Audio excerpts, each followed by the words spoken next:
I pledge allegiance to the flag of the United States of America and to the republic for which it stands, one nation, under God, indivisible, with liberty and justice for all. Next up, we're going to have Tommy McMahon, and he is going to introduce dignitaries for us. Yeah, I can talk a little louder. Can you hear me now? Okay, I'd like to introduce our great mayor, Rex Harden. Commissioner Barry Moss. And County Commissioner, our former mayor, Mr. Lamar Fisher. Also, we have today a guest, Dijon, I can't ever pronounce his name, I apologize. President of the Sample McDougall House, and has been a huge supporter of the Pompano Beach Historical Society for many, many years. I'd also like to introduce our honorary board members, which is Rob Brantley. Rob, are you here? Yeah, he's back here taking care of it. Mr. Lamar Fisher. Charlie Lewis. Margaret Wright. And Irene Riddick. Now I'd like to introduce our mayor, Mr. Rex Harden, for a proclamation from the city of Pompano Beach. Thank you very much, Tom. I appreciate it. Thank you, Mr. President, sir. Hey, welcome everybody. This is fantastic. 50 years. It's a great start. So we've got a lot to continue on with here. But I brought a proclamation here, and I'm sorry I'm not going to be able to stay. But I've got another event I've got to go to. But I did want to read this proclamation for you all. It is, the Pompano Beach Historical Society has done so much for our city and continues to do so much for our city. Most people don't realize that, wow, South Florida has a history. But those of us who live here, we know it. And of course, people like Lamar, his family goes back to the beginning. So we've got history, we've got great history, but it needs to be preserved and protected, and that's what the Historical Society is all about. So big thank you to everybody who's involved with the Historical Society. Let's give a big round. Thank you. Yes. All right, here we go. Whereas the Pompano Beach Historical Society will be celebrating its 50th anniversary on April 17, 2024 at Founders Park. And whereas the Pompano Beach Historical Society remains the community's premier organization preserving and sharing the city's rich heritage. And whereas their mission is accomplished through the archiving of historical documents and images, public programs and lecture series, through Kester Museum's exhibits, displays and publications, as well as support for the preservation of historical sites and buildings, the Pompano Beach Saturday Green Market, and the collaboration with like-minded organizations.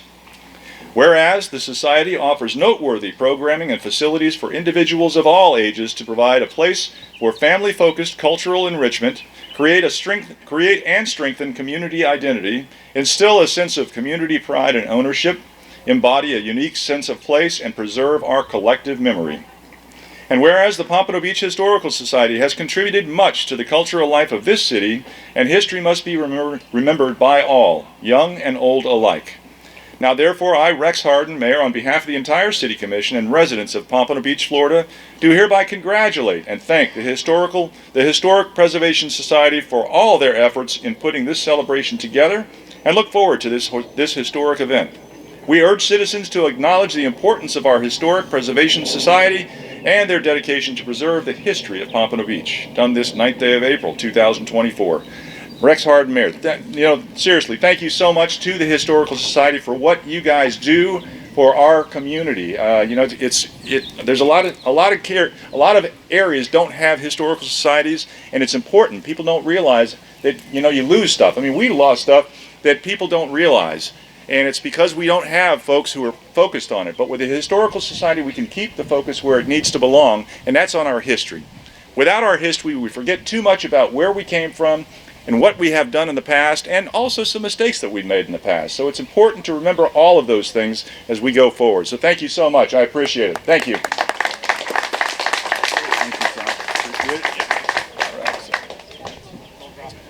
Next, I would like to introduce our County Commissioner, Mr. Lamar Fisher.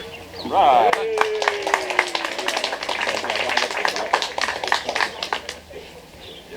Well, hello, Pompano Beach. Hey, Lamar. Hello. What a great day it is to celebrate history of Pompano, to be part of history, And you're going to hear later, Mr. Tom Johnston is going to give you an earful of history because he is a walking encyclopedia when it comes to the city of Pompano Beach. There's out of doubt, and we're so grateful to have you, Tommy, in our community. Grateful to have your family. As you know, my grandparents and your parents went way back, and so I look across the room here and I see so many old timers. The McNabbs, hey, how are you? Everybody's so Phoebe Dell, Miss Cheshire, Miss Georgia Cheshire, and Miss Inez. Anyway, so honored to be here today to celebrate 50 years, and I would like to read a proclamation from the Broward County, as I'm honored to serve at that level now. It says, whereas celebrating its 50th anniversary, the Pompano Beach Historical Society was incorporated. Tom, hey Mayor, how are you doing, brother? I am so honored to be here with you. It is so good to see you. You are so nice to me all the time, and I don't deserve it. Well, Lighthouse Point is really Pompano Beach. You know that, don't you? Tom Haas has served as many years as our commissioner. So incorporated in 1974, and the Pompano Beach Historical Society is the third oldest historical organization in Broward County. The third oldest.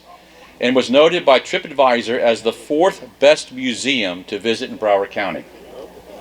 Whereas Pompano Beach Historical Society mission is to collect, preserve, and publicize the history of our greater Pompano Beach area.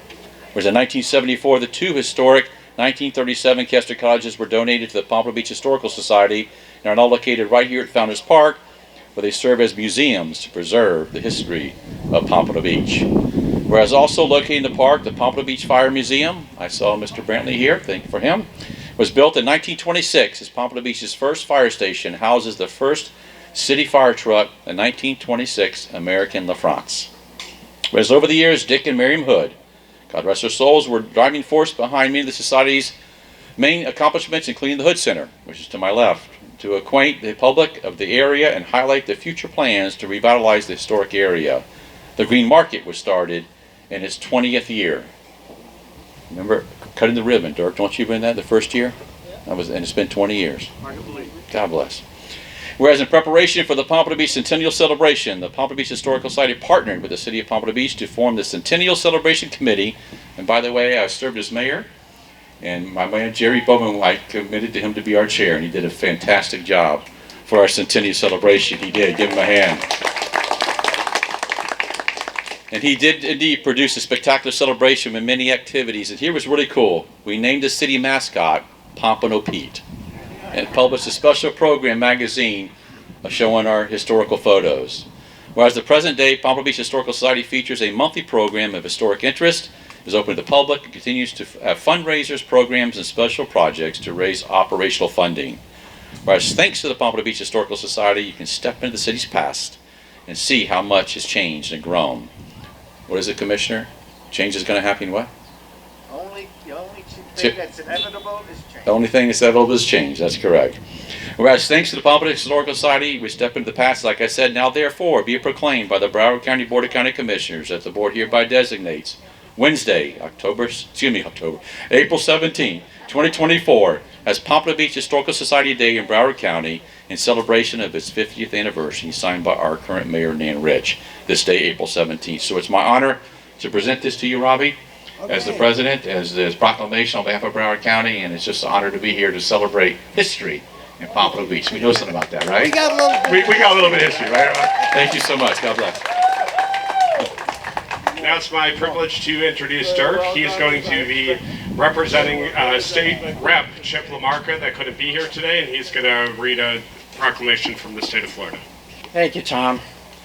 First of all, it's a great honor to be in place of our wonderful representative in Tallahassee, Chip LaMarca, District 100. We could not have any better representative in Tallahassee than Chip. He is amazing, and he always makes sure he takes care of everybody in his areas. It's really nice. So he's put together a tribute proclamation for the city of Pompano and the Historical Society. Whereas the Pompano Beach Historical Society, established in 1974, and whereas 2024 is the 50th anniversary of the Pompano Beach Historic Society. Whereas the Pompano Beach Historical Society is the third oldest historical society in Broward County. That's amazing, isn't it? That's amazing.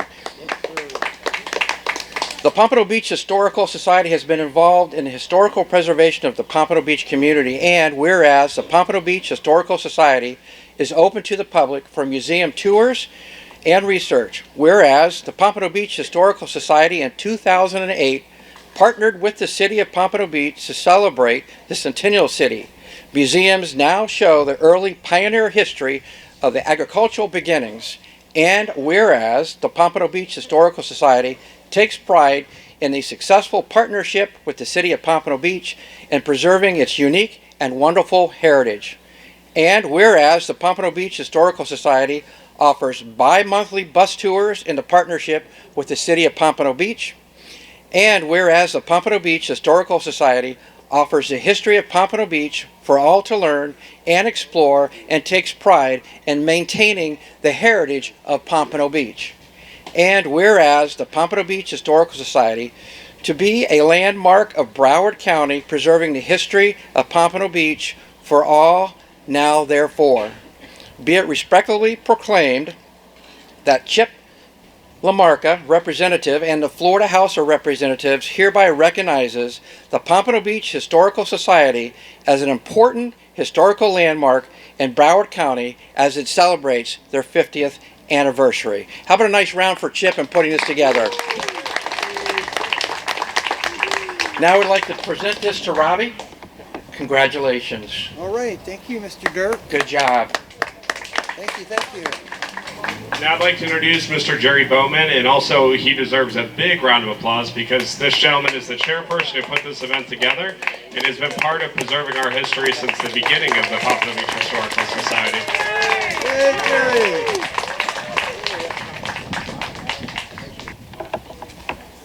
I'd like to recognize Mr. Ralph Krugler, who did all these videos, and we have our 50th anniversary loop recording that you see in the Hood Center.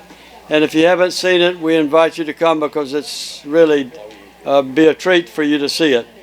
So at this time,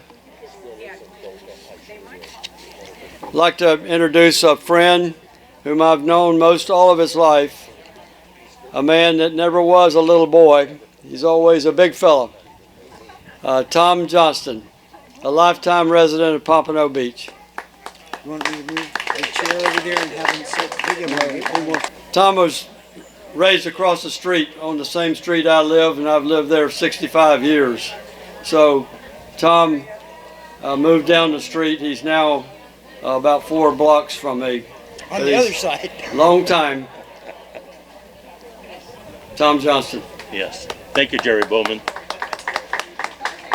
Before I start my address, it's not going to be one of my long-winded ones that I'm so famous for, so you could all relax a little.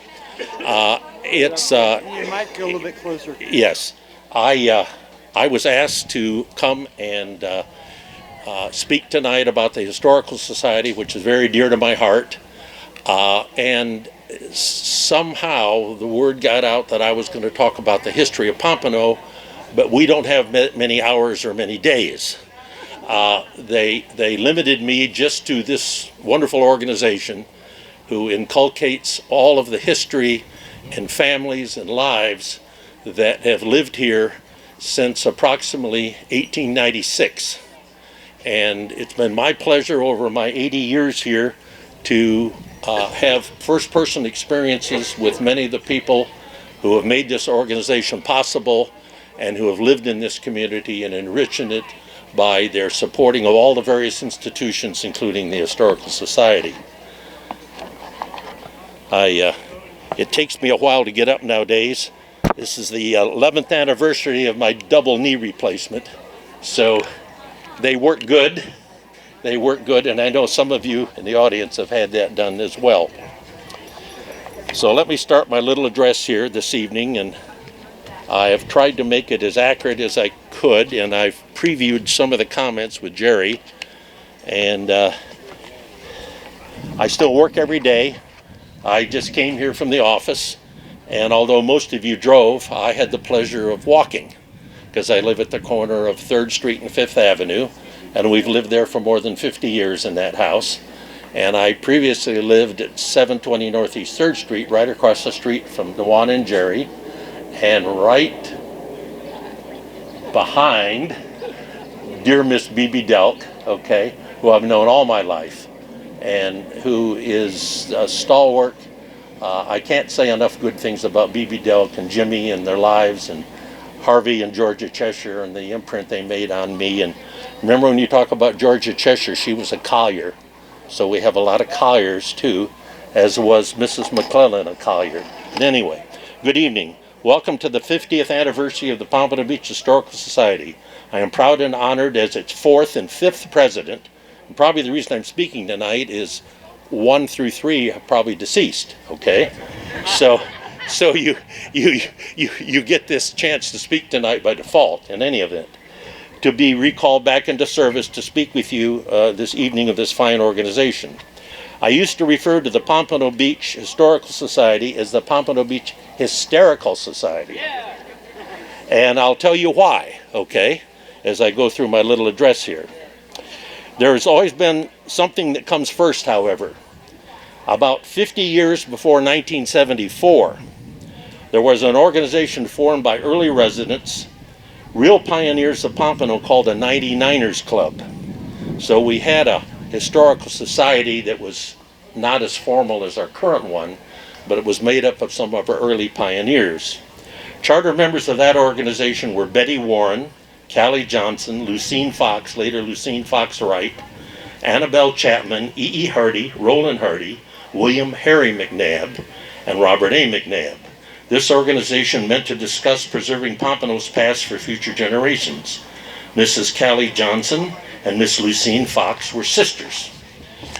Callie Johnson was the mother of Virginia, John, Bill, Oscar, and Carl Johnson. Lucine Fox did not have any children, but more importantly, she had many children, as she was a long-term, over 30 years, second grade school teacher at Pompano North School, which was what it was called when I attended it. It was grades 1 through 12 in 2 buildings, one on 4th Street and one on 6th Street. She was married to the principal, school principal, Sylvester Fox, and he was kind of a character, okay? And they constructed a house on Northeast 1st Street, which still stands today, one house east of the intersection of Northeast 1st Street and Northeast 5th Avenue. It was a large white house were large columns and about 2.5 stories. Mr. Fox was honored by Broward County by having the new bridge constructed in 1956 at the intersection of the Atlantic Boulevard and the Intercoastal Waterway, named after him. There have been a number of accidents there, and they've torn out the pillars that had his name carved in, and every time they put it back, they neglect to put his name back there. But he was known as C.S. Fox. That's the C.S. Fox Bridge when you go across the Intercoastal. Through the years, the front supports and barriers had his name carved into it, and they've been destroyed. I don't think anyone's ever replaced his name. But some of us, the bridge is still known as the Sylvester Fox Bridge. His nickname was Rabbit. I do not know whether he deserved that name or not, or particularly liked it, but he always had an eye on the ladies. I loved his wife, though. His wife, Lucine Fox, was my second grade school teacher, and she was the teacher and she was the mama to all us little kids at school. I don't know, Nawana, if you had Miss Fox for your second grade or not, but anyway, Mrs. Chapman had been a McNabb. She was the mother of Thomas Chapman, who later had 2 fine sons, Thomas and Robert Chapman. Robert Chapman married a woman I started 1st grade with, Phyllis Green Chapman. Is Phyllis here tonight? In any event, Phyllis, unfortunately, we lost Bobby several years ago, but Phyllis still resides at Northeast 2nd Street, one house east of the Saul Bevel house. E.E. Hardy lived in a Kester-like design house at the intersection of Northeast 2nd Avenue and Northeast 1st Street, where the present-day bus parking is for the First Baptist Church. He had several children, including 2 sons, Richburg and Lindy Hardy. E.E. Hardy, like most men of his generation, used his initials, but the E stood for Eugene, and he was known affectionately in Pompano as Gene Hardy. Roland Hardy was a successful businessman and a pillar of the community in Pompano. Early pioneers Robert Harry McNabb, always known as Harry McNabb, and strike that. That was William Harry McNabb, known as Harry, and Robert A. McNabb, his brother, lived across the street from each other on Atlantic Boulevard. The one house is still there. The other house has moved down to where the Chamber of Commerce is today. The McNabbs, like most Pompano pioneers, started with just about nothing, with only their shirts on their back, and rose quickly into the business community in Pompano, owning gas stations and other merchant businesses. This allowed them to buy land, and of course McNabb Road is named after them. Mr. Hardy had an insurance business which was known as Hardy, Sowers and Walton. Callie Johnson's husband was a local farmer. Callie raised her family in what is now Monticello Park, which is a community within the town of Pompano Beach. It was called Monticello Park because there were half a dozen families in 1910 and 1912 that moved from Monticello, Indiana to Pompano, and they all bought land and lived in that little community over there just west of Dixie and 10th Street. All of these nice people were personally known to me, and attempted in their own way to meet as the 99ers Club and track the progress of the community. One needs to remember that the town of Pompano was first incorporated in 1908 when it was in Dade County. In fact, Pompano has been in 3 counties. Pompano was originally in Dade County. When they later created Palm Beach County, they moved Palm Beach County's southern line down to Broward Boulevard, and that made Pompano and Palm Beach County. And later on, when they divided those counties up and made Broward County, then Pompano was in Broward County. We know that as lawyers because sometimes we have to search for old documents. And so we have to go to Dade County and we have to go to West Palm Beach to find those documents when they were recorded in their particular county at the particular time. Dania was incorporated in 1904 and claims to be the first city in Broward County. However, when it was incorporated, it was in Dade County and was one of their later cities incorporated in Dade County. The town of Pompano, and anytime I go and appear before the city commission in Dania, I always look at their seal, and it says, first city in Broward County. Well, when it was incorporated, it was actually in Dade County. But anyway, we'll let them have their little moment, okay? The town of Pompano city limits went no further than northwest 6th Street, west to northwest 16th Avenue, and east to the center line of a 2-lane road known as Federal Highway. Everything east of Federal Highway was not incorporated until 1947. So that was all in the county at that time. And all the old plats and all the old records and the people that lived out there paid no taxes to Pompano over on the beach because they were not in Pompano. At the time of incorporation, none of the town of Pompano was incorporated into the city of Pompano Beach. In 1949, after the organization of the Chamber of Commerce, business leaders and politicians got together and merged the town of Pompano into the city of Pompano Beach. After that, the city's limits went to the Atlantic Ocean, as it was a merged community at that time. During these early years, a very successful New York businessman, William Kester, came to Pompano to fish. He'd retired early in life in the 1920s, and he brought with him a Packard Phaeton. I love automobiles, as Derek does. And they were 12 and 16 cylinder. He bought 2 Cadillacs along with him. Along with Mr. Kester came several of his girlfriends. Mr. Kester liked the ladies, and he had a reputation for that. And when he died, everyone expected children to pop up, okay? But none ever did, okay? Mr. Kester helped the ladies have the Pompano Beach Ladies Club, which is across the street over here. And he built that building for them. And of course it wasn't air conditioned, and they started to use it right away, and it wasn't finished. And the carpenter who was working on the job walked around and took a look at the building with Mr. Kester. And inside, the ladies, the good ladies of the Pompano Beach Ladies Club, were talking about Mr. Kester and some of his ladies. And he happened to hear about that. So he told the carpenter that before he finishes painting the building, he is to carve 4 hens and put 4 hens on the roof, 1 at each corner. And that was his little saying how to do to the ladies of Pompano who wanted to gossip about him. Anyway, he loved to come to Pompano to fish, and fishing was dear to his heart. I remember my dad in 1949 had a small cabin cruiser boat and kept it over where the Sands is today. The Sands wasn't there then, kept it tied up. And my dad would get me up on, and I promised I wouldn't be saying these personal things, because if you want me to come back and tell me about my personal experiences in Pompano, I'll be glad to do that another day. But my dad used to get me up at 4 o'clock in the morning and put me in a pickup truck, and we would drive down to the bridge. And the bridge at that time was mechanical. It wasn't electric, and you used to have a turnstile. And the bridge keeper lived in a house next to it, but he liked to pull a cork. So sometimes the bridge wouldn't get open timely, but his wife would come out in her house dress, and my dad would pull the handbrake up, no automatic transmissions back then on the pickup truck, and say, "Tommy, don't you touch anything." And he'd get out, and he'd walk out, and they would take the two brakes on both sides of the bridge and pull them off, and put the turnstile down in the center, and they'd walk around and around and open the bridge. And it was a custom to do that for the bridge at Hillsborough Inlet, and custom to do that for the bridge over Atlantic Boulevard. People just did that out of kindness. And by the way, if there were 5 or 6 cars an hour, that was a lot of traffic in any event, okay? One must remember that at this time, when Kester fished there, the sandbar occluded the mouth of the inlet.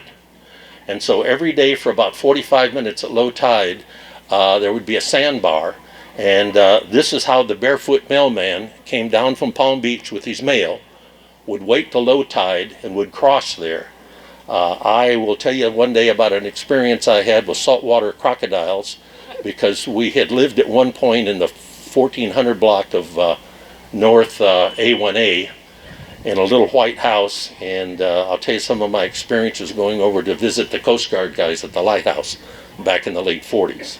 In any event, without going into a lot of detail about William Kester, and I want to go into a little bit of detail about here, because everyone talks about the Kester cottages and the Kester houses. And that's true, they were named after him. But he never built one. He never constructed one. And he never bought the land to build the houses on, okay? What he was a very careful, very courageous, very intelligent businessman. And I'll tell you one day about how he saved our local bank, and how he saved other institutions, and how he enriched the lives of all of us, because both Robert Kester, his nephew, and Stu Kester, who did so much for this community, and he instilled in them the concept of service. But in the late 30s and early 40s, these buildings were constructed by a gentleman who built them on spec. And he had copper pipes, and he had cast iron plumbing in them, and they were 2-bedroom, 1-bath. And they were nice little cottages, built, a lot of them had floorboards with Dade County pine, which is almost impervious to anything. And they were handsome looking, and they came all the way down the beach from about the Hillsborough Inlet all the way to Atlantic Boulevard, and then on both sides, or on the one side of Atlantic, and all the way up to this area. There were several in the 12 and 800 block of Atlantic Boulevard, and there was one right over here, or there were two right over here at 1st Street and 5th Avenue, and I'll tell you about those in a minute. But Mr. Kester, the World War II started, and scrap iron became the key thing, and everyone had to contribute their pots and pans and any scrap iron. And what happened is, over a period of a couple weeks, unknown people would come at night, because this guy couldn't sell these units and he wasn't renting them successfully, and so they kind of started to become in disrepair. And the gentleman neglected the property, and guys would show up at night with trucks, and they would cut out the copper pipe and sell it, and they cut out all of the cast iron sewer pipes. So at the time Mr. Kester acquired, in the mid-1940s, acquired all the Kester cottages, he bought them out of bankruptcy, because the gentleman had lost everything, and he didn't have the money to put the plumbing back in. And so Kester ended up buying these pre-built homes. Some of the homes were larger. Some of the homes that were built in the 6, 7, and 800 block of North Ocean were 2-story, and some of them had 4 or 5 bedrooms. But anyway, so much to Mr. Kester. I just wanted to clear that when you the Kester cottages. Yes, they were his. Yes, they're named after him. But no, he didn't create them.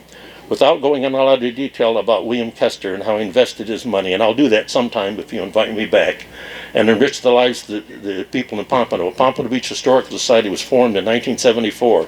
There are a number of fine people who took advantage of this, including Gladys Walker. She was a McNabb and married Ken Walker. Mrs. Ennis Ballou, she married Dave Ballou, who was the Broward Palm Beach John Deere tractor dealership owner, and that business was located west of Powerline Road on the north side of Hammondville. And in North Broward and South Palm Beach County, you weren't farming if you didn't have a John Deere tractor. And they had the old 2-cylinder diesel ones that would sit all day long going cha-chug, cha-chug, cha-chug, cha-chug, cha-chug. And they were wonderful working tractors, and Dave Ballou was a fine man. All right, I happen to know him personally. Mrs. William Booth, Mrs. Harrison James, now she was a Blunt, and she married the local butcher, Harrison James, and Mrs. Elizabeth Bank, who married George Pennard Banks II, who moved here from basically from Jacksonville to farm.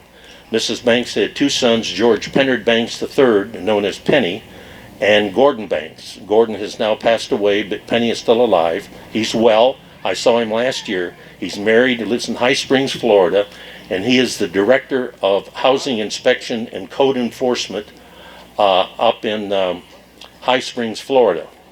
Penny was a longtime member of an early member of the Historical Society. That's why I mention him.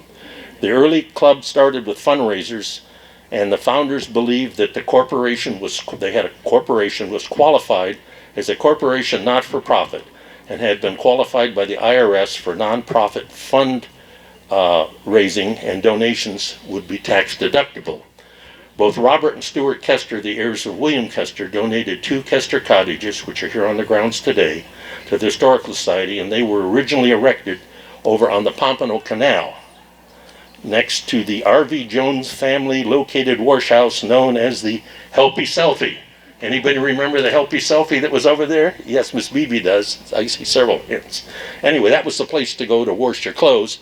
People did not necessarily have washing machines and dryers. You'd wash your clothes, bring them back wet, and you'd hang them up the clothesline behind your house. What occurred here? The cottages were right where that new Dunkin' Donuts is over there, if you want a landmark there, next to the Bill Keith Park. At that time, South Florida Flood Control District revoked permission for the homes to be located there. They had early given permission. The houses were erected there. The Historical Society started to improve them, and then they said, nope, you can't have them there anymore.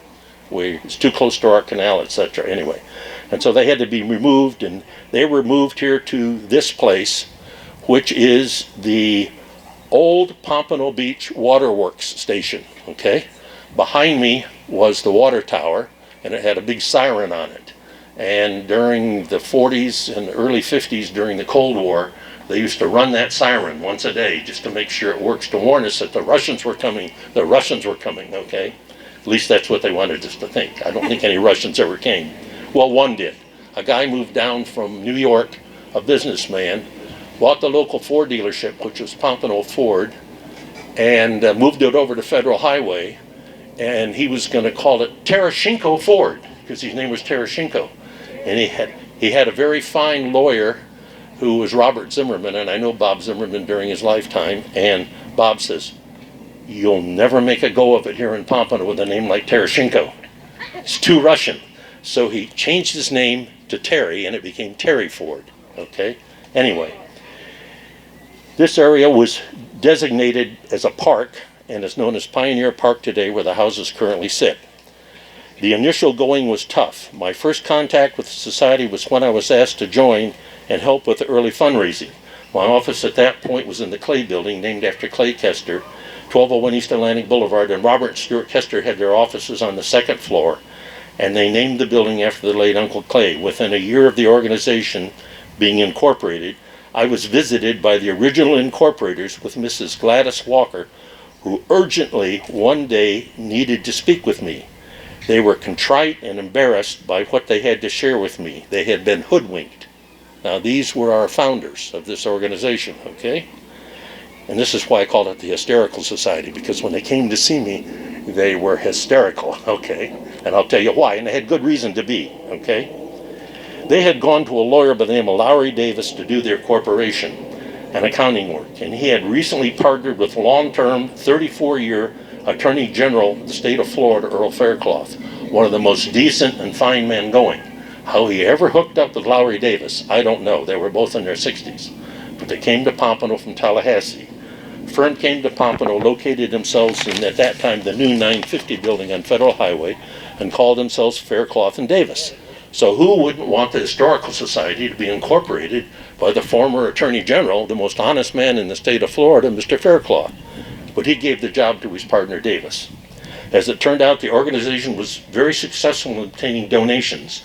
One of the larger donations were the Kesters donating 2 Kester cottages. Everyone at that time had their accountants and CPAs showing their federal tax returns as donations so they wanted a tax credit or deduction as a gift to the Historical Society. Wouldn't you know that the IRS spotted a mistake on Robert and Stewart's tax returns?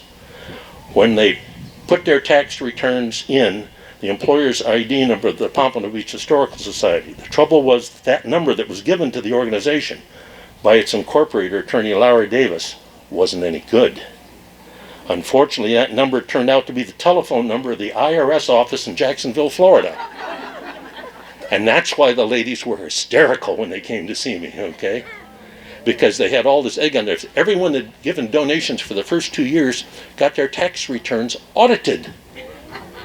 And that's not a way to gain respect and love of the community and ask for more donations, okay? So they had to do something quick. Mr. Davis did a poor job of preparing the Articles of Corporation, and he also put improper language in the articles that would not qualify it for tax-supported status, and never did any of the paperwork to call the Historical Society with the IRS. So every deduction that early supporters took was improper and denied by audit. The IRS rejected the deductions and contributions for tax purposes made by the Kester brothers, and they immediately told their CPA about it. That was Pennywell F. McCall. Anybody remember Mr. McCall, CPA in town? The accountants did some checking, and sure enough, Mr. Davis had not performed the service for which he had been compensated. That is why the ladies were in my office, and that is why I tongue-in-cheek refer to the organization as the Hysterical Society. I immediately filed corrected incorporation documents, teamed up with the local CPA, and through a number of months of hard work, received the qualification letter and tax ID number from the Internal Revenue Service. And we asked the government to retroactively reinstate the qualifications for tax purposes, so we may take the early supporters and get the Kester brothers and other supporters of the organization off the hook. The IRS, after some back and forth, agreed and relented. We were able to breathe new life into the Historical Society. Shortly after this, I was awarded the distinction of being a life member of the Historical Society. Unfortunately, Mr. Davis, the law firm shut down abruptly, and he and another prominent Pompano lawyer, who at that time had become a county judge. Now, I know his name, but I won't give it to you, okay? They're both deceased, okay? Were apprehended by the DEA, state and county law enforcement officers, while standing in a field in Henry County, Florida, awaiting the arrival late one Saturday afternoon of a DC-6 from Columbia, which ended up landing in that field with no runway for the purpose of offloading tons of marijuana. Mr. Davis and the other lawyer immediately became residents of the Gray Bar Hotel at the federal level for the rest of their lives. So there is karma, okay, of some kind. Now, let me see here. Did I jump a page?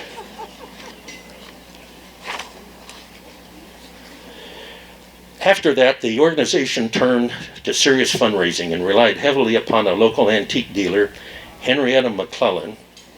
She was the wife of Robert McClellan, who was one of the sons of Dr. McClellan.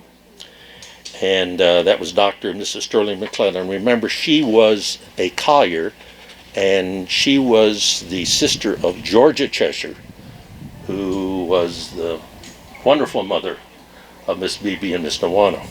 And I got such great memories of her. In any event, Henrietta purchased an antique store from my mother in a building my father had built next to the Kilgore Feed and Seed. That's the building, the big building that sits right at the intersection of 3rd Street and Flagler, okay?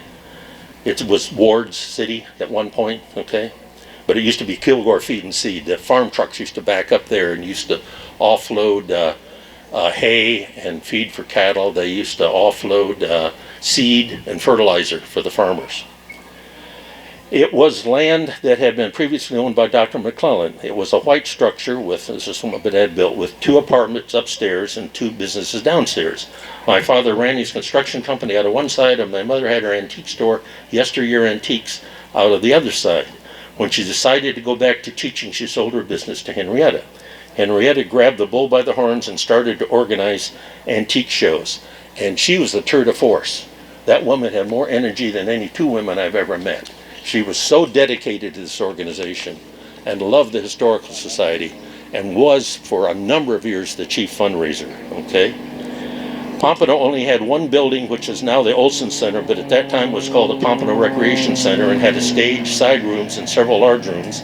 And antique dealers from across the country would come to Pompano, rent tables, which produced revenue for the Historical Society, and stage their antique shows there 3 days at a time, once a year. I have a card here for the second year. I don't know what happened to my first year card. Derek, would you hand these out? I've just got some sheets, single sheets. What this is this is the second annual. I saved a card because this is what you would receive when you paid $3 and bought tickets to the antique show. But it shows the various people that were involved in it. This is the second annual show, which occurred in November 26th to 28th, 1976. Patrons of that were the Florida Coast Bank, and that were a lot of families that invested in there, and including the Cheshires and the Delks and the Joneses invested in that bank along with the Kesters. The Kesters themselves, the Cheshires, the Delks were stockholders. Dave Ballew's Palm Beach, Broward Palm Beach Tractor Company, First National Bank, J. David Sarvis, and the Country Cottage, which was the antique show that Henrietta, or the antique store that Henrietta McClellan owned.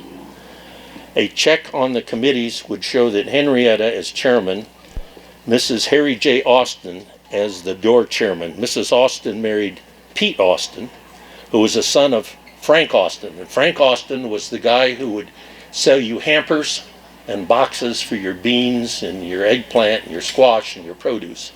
And he built a house at 5th and 5th, which is on the tour, still 5th Avenue and 5th Street, which is on the tour. That's where Frank lived, and Frank had a son, Pete, and Pete had Mrs. Harry Austin as his wife, and they actually bought one of the first houses that my dad built in Pompano at the intersection of Northeast 4th Street and 7th Avenue. The chairman was delightful lady, Mrs. Major Hopper. She lived at 4th Street, west of 5th Avenue, next to the old Shiver House. My mother, Virginia Johnson Trio, at that time was in charge of publicity, and drum roll please, myself, I was the setup chairman. So I got all the back-breaking work. I did the setups for several years, and recruited members of the Pompano Historical Society to come and help me set up. And there was a lot of work to set up all the chairs and remove them and set up all the tables. A side note here, Penny Banks, who was known for his wonderful chili, would come to the kitchen and cook for 3 days and sell that chili as part of his contribution to the Historical Society. Also, Penny at that point had purchased General Roofing from Wilbur Youngblood, and this was a large, credible roofing company. And for free of charge to the Historical Society, he gave a wonderful gift of many thousands of dollars. He installed brand new roofs on both of the cottages, because when we got them, they had leaking roofs. During the early 1970s to the mid-1980s, every year we had an antique show and sale, and it raised thousands of dollars each year to maintain the financial viability of the organization. During the 1980s, all those previously mentioned, including Neil Vunkemotor from the legendary landscape firm by the same name, was a great help to the organization, along with Don Downey, and of course the admirable and factually accurate Bud Gardner, who has done numerous columns in local newspapers for years up until his death, providing his own glimpses of his life growing up in Pompano, because he was older than I and preceded me by a number of years, and chronicling many of the different events that touched the fabric of Pompano. Later on in that decade, the old firehouse had been restored. Work began to restore the original American LaFrance fire engine in 1926. As an aside, the city of Pompano Beach was so devastated by the Great Depression that they could not afford to buy gasoline for any of their vehicles. The city issued scrip to the various merchants and the Hardy family, which gave them gas and oil, which had the main gas station downtown, and they took the city scrip for many years. This is truly part of generosity in giving back to the city and the community. Things got so bad in the 1930s that there were still payments due on the fire engine. The city defaulted, and representatives of American LaFrance came to Pompano in hopes of either collecting the amounts due or repossessing the fire engine. And that's the one sitting out here. At that point, stepping up to the plate were two longtime pioneers in the community. Mr. Ralph Vaughan Jones, affectionately known as RV, a farmer and later a real estate investor, and his partner and business associate, Mr. Tillman Sewell Pridemore, affectionately known as Jack. I, as an attorney, had the pleasure of knowing both of these gentlemen and representing him, and Mr. Pridemore many decades longer than Mr. Jones, who died prematurely in 1970. These two gentlemen, when no one else had any money in the community, each wrote a check to American LaFrance for $750, and the company relented on the repossession, and the fire engine stayed in Pompano. Between 1994 and 2000, fundraisers were held, and that story was related to me by Jack Pridemore, who loved to get up at 6 o'clock in the evening and would work all night and would go to bed when the sun came up. And he would come out to make to have breakfast in the morning at 6 o'clock in the afternoon. His wife was a sweetheart. She was a shiver, and she would make the best biscuits and the best pork sausage and the best eggs. And so I would sit there for 2 hours on an evening and have breakfast at night with Mr. Pridemore, and he would tell me all kinds of wonderful tales, some of which I can repeat here and some of which I can't. But between 1994 and 2000, fundraisers were held. Now the Hood Center, which original Kester Cottages, were renamed after Dick and Marion Hood, who gave a large donation so they may be restored inside and out. The city was closely involved in that effort and has provided the land for Pioneer Park rent-free to the Historical Society. Historical Society then looked for other venues to raise funds, and in its 20th year started the well-received and well-known Green Market. The Green Market was held downtown and resulted in income source of the sale of vendor booths and direct contributions to the Historical Society from people and customers who participated in the market. Later in 2000, the organization was able, with the help of the city, and I believe half of the donations came from the city and half from the Historical Society, to retain Dan Hobby. Mr. Hobby today is the city historian. Mr. Hobby wrote an excellent work, which is the first professional history of the city of Pompano Beach. During this time, the society began having dinners on the grounds. During 2007-2008, a centennial celebration was formed, and they produced a spectacular celebration of the town's 100th anniversary and designed a logo named Pompano Pete. The society published a marvelous program replete with photographs of early pioneers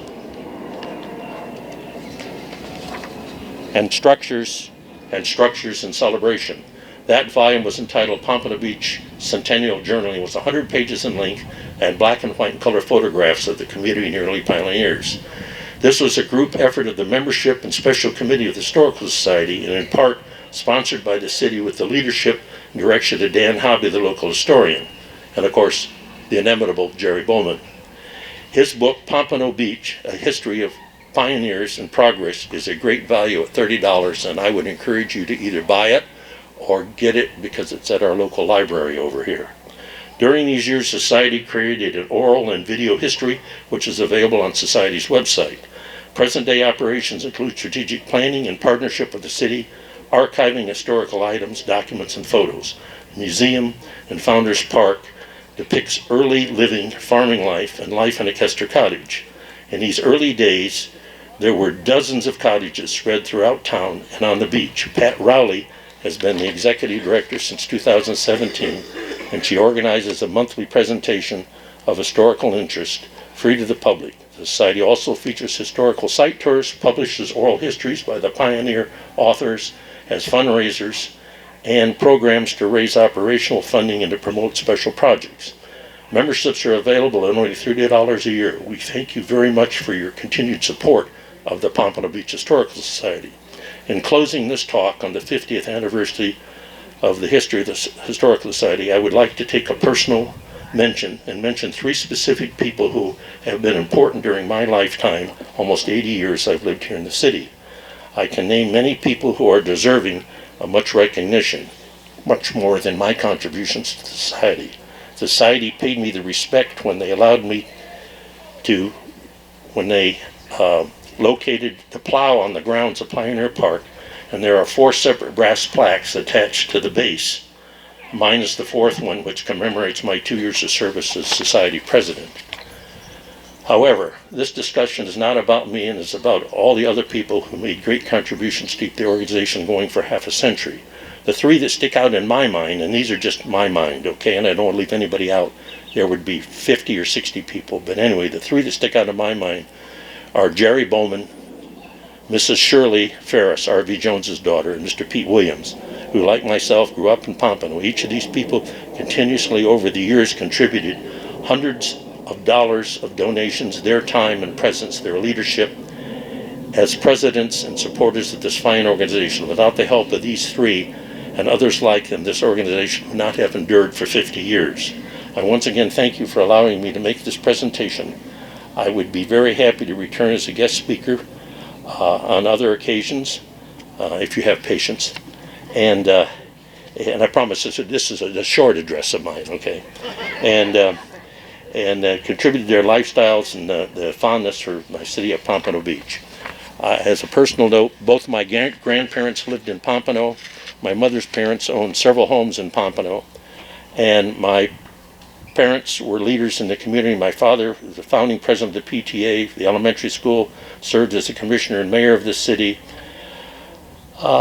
Being a founding member of the and first president of the Broward County General Contractors Association, founding member of the Pompano Beach Chamber of Commerce, led the choir at the Methodist Church, a member of the Masonic Lodge, and he set a wonderful example for myself in public service.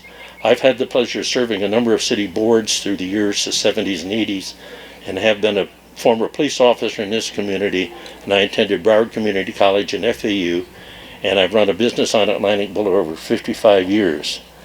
I had the great honor to be given the title of Broward County Pioneer by the Broward County Historical Society and Broward County Commission in 1978. I was a pioneer in 78. How long ago is that? Anyway, makes me old. I have been enriched during my life by these fine people in this community who provided religious services at the Baptist Church and Methodist Church for myself and my family. My children are 4th generation, and an opportunity to grow up in this community with all of its loves and protections during the 50s and 60s.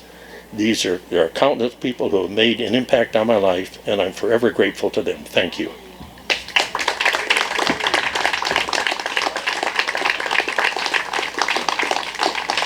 I won't ask for questions.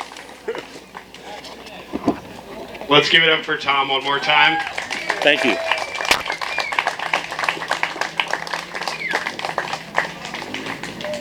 So for myself, who having known Tom all these years, for your lifetime of love for Pompano with its history, for your lifetime of service to this community as a dedicated legal professional, and for your professional and lifetime of compassion for the human side of life in this city.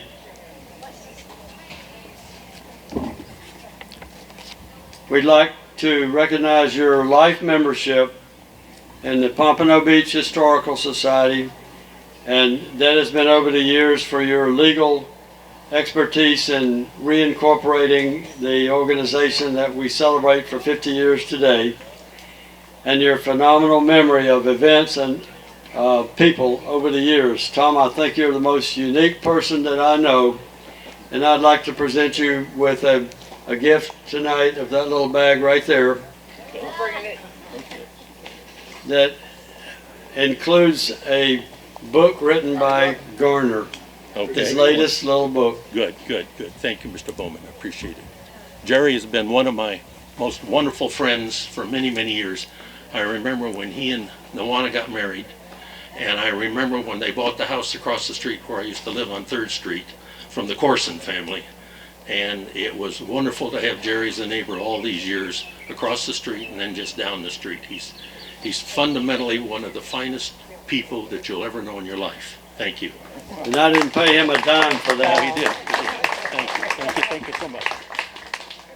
And in closing, I just want to thank everybody for coming out today and supporting, saving, or preserving Pompano Beach history. Also want to thank our commissioners who came out today. Representative from Central McDougall, Mr. Dirk, the president. Without all of your support, we wouldn't be able to do what we do. Stay involved, stay plugged in. This is a very exciting time for us, our 50th anniversary, but there's a lot more history to be made. So follow us at pompanohistory.com, follow us on Facebook, any social media. Please get involved. We can't do this alone, and we look forward to preserving the history for the next 50 years. Thank you all for coming out today.